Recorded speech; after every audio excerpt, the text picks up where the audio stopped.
नमस्कार, स्वागत है आपका बिजनेस टुडे पे। मैं हूं सिद्धार्थ जराबी और आज बात कर रहे हैं 5G यानी कि 5th जनरेशन मोबाइल ब्रॉडबैंड के स्पेक्ट्रम ऑक्शन के बारे में। सरकार को 1,50,000 करोड़ से अधिक रुपए मिलेंगे इस स्पेक्ट्रम ऑक्शन से। 4 कंपनीज ने इसमें शिरकत की। रिलायंस जियो, भारती एयरटेल, वोडाफोन आइडिया, 3 ऑपरेटर्स, तीनों ने दाव लगाया है 5G पे। और अडानी डेटा नेटवर्क्स ने भी थोड़ा अपनी कमर्शियल कंपनी के इस्तेमाल के लिए स्पेक्ट्रम लिया है। और इस पे बात करने के लिए आज मेरे साथ रोहन धमीजा, मैनेजिंग पार्टनर हैं इंडिया और मिडिल ईस्ट के telecom consultancy analysis mason firm के। स्वागत है आपका बिजनेस टुडे पे रोहन। आपसे 2-3 बातें हमारे दर्शकों के लिए समझना चाहेंगे। पहला, पैसे तो सरकार के पास बहुत आए हैं, 1.5 लाख करोड़ रुपया आएगा जो ऑपरेटर स्पेक्ट्रम के लिए देंगे, काफ़ी खर्चा होगा। पर कहीं इसका ये तो नहीं मतलब कि ये कस्टमर से 5G सर्विस के लिए महंगी सर्विस दे के उनके जेब से निकलेगा ये? नहीं, बिल्कुल नहीं सिद्धार्थ। मैं आपके सारे दर्शकों को ये बताना चाहूंगा कि 5G सर्विसेज का दाम का प्राइस 4G सर्विसेज से बिल्कुल अलग नहीं होगा।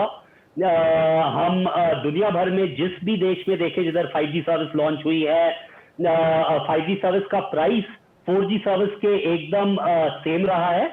तो उस मायने में ये 1.5 लाख करोड़ की जो आपने बात की, जो 4 ऑपरेटर्स ने इन्वेस्टमेंट की है और गवर्नमेंट को देंगे, इसका रिटर्न प्राइस बढ़ाकर नहीं होगा, प्राइस एकदम वैसा ही रहेगा, बट बिजनेस केस एक डिफरेंट तरह से बनेगा।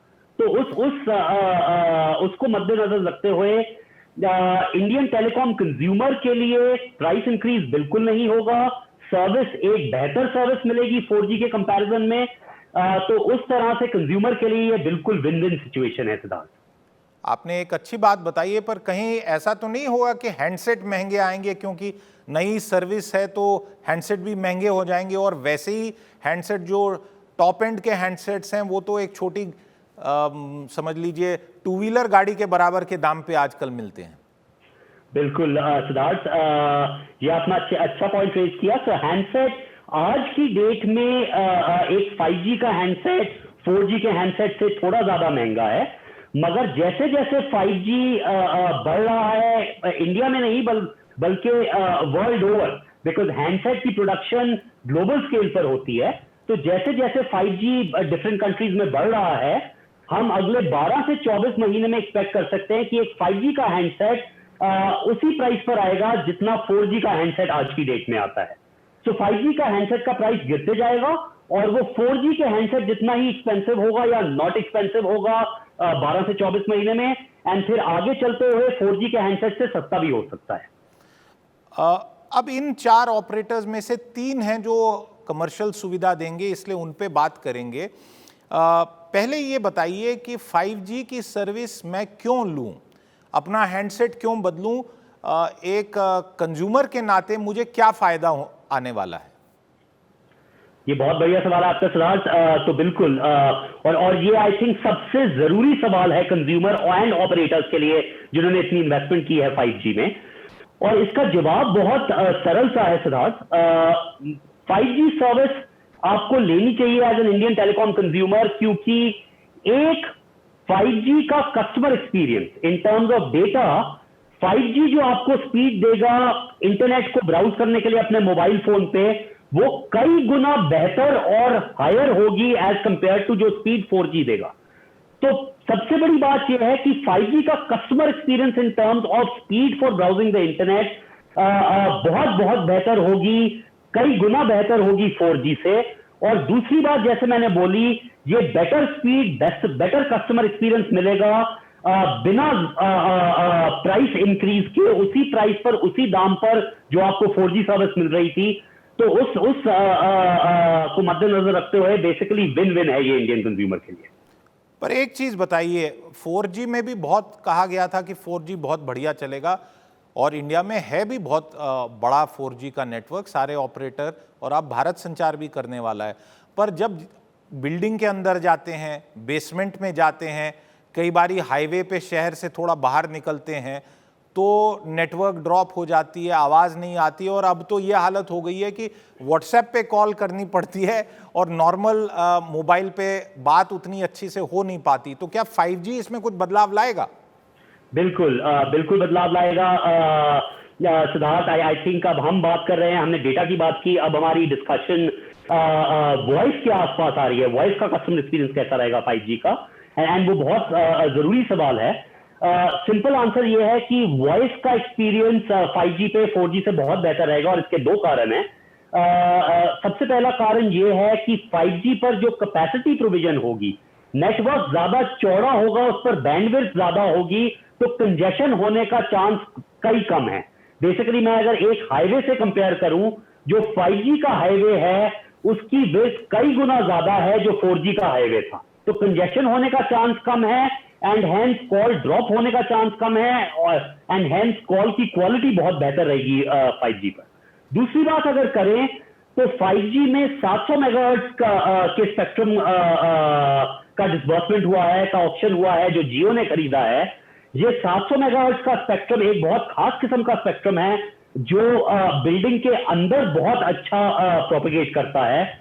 और बिकॉज 5G 700 मेगाहर्ट्ज पर लॉन्च किया जाएगा जियो से, तो ना ही कंजेशन कम होगी बिकॉज बैंडविड्थ ज्यादा है जो हमने पहले बात की, बट ऑल्सो बिल्डिंग के अंदर सिग्नल बहुत बेटर आएगा, स्पेशली जो 5G जियो लॉन्च करेगा, क्योंकि जियो ने 700 मेगाहर्ट्ज का स्पेक्ट्रम खरीदा है इस ऑप्शन में।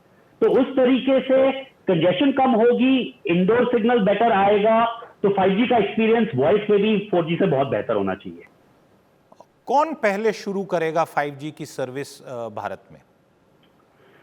कहना मुश्किल है सिद्धार्थ, ये तो शायद ऑपरेटर से ही पूछना पड़ेगा।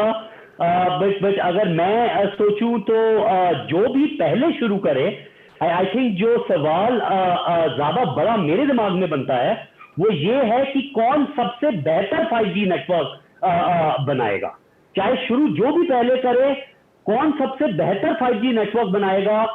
I think Jio and Airtel ने ज्यादा स्पेक्ट्रम खरीदा है, दोनों ही अच्छा 5G नेटवर्क बनाएंगे। बट अगर उन दोनों की भी बात की जाए तो क्योंकि जियो ने 700 मेगाहर्ट्ज खरीदा है, मेरा ये मानना है कि जियो का नेटवर्क पोटेंशियली सबसे बेहतर रहेगा। और ये कब तक शुरू होने की संभावना हम लेके चले? मैं ये मान के चलूंगा सिद्धार्थ दैट इस साल की दिवाली से पहले 5G का बड़ा धमाका होना चाहिए, एंड अक्टूबर में 5G कमर्शियल लॉन्च इंडिया में बिल्कुल दिखनी चाहिए हमें। तो ये थे रोहन धमीजा, और इन्होंने जो 2-3 बड़ी बातें आज हमें बताई। पहला कि 5G की सुविधा यानी महंगी सर्विस नहीं होगी, दूसरा हैंडसेट भी बहुत ज़्यादा महंगे नहीं होंगे, और जैसे जैसे ज़्यादा हैंडसेट आएंगे बाज़ार में तो उनके दाम भी गिरेंगे। पर सबसे महत्वपूर्ण बात कि आज जो आपको नेटवर्क की एक्सपीरियंस मिलती है, कॉल ड्रॉप होती है, डेटा की स्पीड कम हो जाती है, खासकर बिल्डिंगों के अंदर, कई बारी तेज़ गति से हाईवे पे चलते हुए, बेसमेंट में, इसमें एक बदलाव आने वाला है। और अगले साल 2 साल में जैसे जैसे 5G की नेटवर्क पूरे देश में पनपेगी, फैलेगी, उनमें से 2 बड़े ऑपरेटर, और सबसे खास बात जो रोहन जी ने हमें समझाई, और ये इसलिए इम्पॉर्टेंट बात है कि अब समझ में आ रहा है कि जियो ने 88,000 करोड़ से ज़्यादा पैसा, यानी लगभग डबल भारतीय एयरटेल के 43,000 करोड़ जो उन्होंने खर्चे हैं स्पेक्ट्रम पे, जियो ने उसके डबल खर्चा है। और इसलिए वो बता रहे हैं कि जो 700 मेगाहर्ट्ज यानी जो सबसे बढ़िया ज़मीन का प्लॉट मिल सकता था, जो पैसा खरीद सकता था, वो पैसा लगा के जियो संभवतः इस 5G की रेस में भारतीय ग्राहकों को बहुत बढ़िया सर्विसेज देगा। बाकी 2 ऑपरेटर भी इसमें काफ़ी मेहनत करेंगे, बहुत पैसा लगा रहे हैं, और 5G की सर्विसेज दिवाली के आसपास उनका श्री गणेश होगा, ऐसी संभावना है। रोहन धमीजा, आपने समय दिया हमें, इसके लिए बहुत बहुत धन्यवाद। और इसी के साथ आज इस पेशकश को यहीं समाप्त करते हैं। आपसे फिर मिलेंगे, तब तक के लिए नमस्कार। वीडियो पसंद आया तो हमें लाइक, कमेंट, शेयर और सब्सक्राइब जरूर करें।